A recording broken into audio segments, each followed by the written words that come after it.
was within the launch commit criteria for our Plan T0 of 11:05 a.m. Pacific. As I mentioned earlier, today's coverage will conclude following payload fairing jettison. While the launch team continues with their final preps, let's take a look at a preview of some of the events we'll see. We have ignition of the RS-68 engines. This is the 38th Delta IV launch since the inaugural flight in 2002, and the 11th flight of the Heavy configuration. Produced in Decatur, Alabama, the Delta IV Heavy, the nation's proven heavy lift launcher, is comprised of 3 common booster cores, each powered by Aerojet Rocketdyne RS-68A engines, and a Delta cryogenic second stage powered by an Aerojet Rocketdyne RL-10B2 engine. The NROL-71 payload is protected during ascent by a 5-meter diameter payload fairing. Let's have a look at a few of the events that took place in preparation for launch. On October 26th, the spacecraft, encapsulated inside the payload fairing, was transported to the mobile 423, and there's no evidence once you're done, once you've detanked and got back into the vehicle, to tell you where the leak comes from.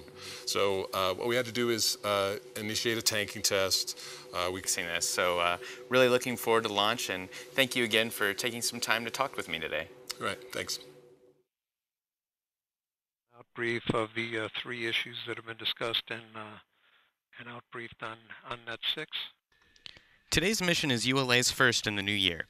2018 also began with a mission for the NRO and included the first Mars mission from the West Coast and the bittersweet last flight of the venerable Delta II. Let's take a look back. Liftoff of the United Launch Alliance Delta IV rocket preparing the NROL-71 mission.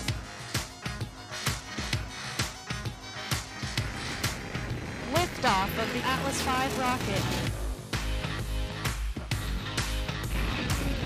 Liftoff of the Atlas V. NOAA's GOES-S.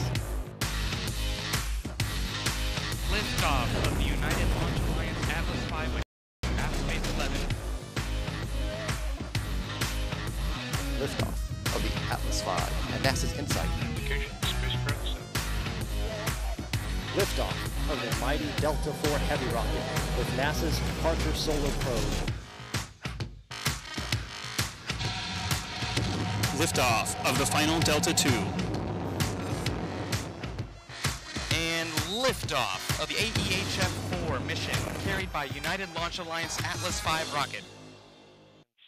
The team is fully prepared to monitor those conditions. So that concludes my outbrief on that one, LC. LC concurs. LD? LD concurs, and we'll take the short version on next 2, please. Roger. MD? MD concurs. All right. Second item was the swing arm ready indication on the PLC and CDLS team went back and determined that they had a command timing issue. PLC. We remain in the planned 15-minute built-in hold. In a few moments, launch conductor Dylan Rice will poll the team for the final go to pick up the countdown.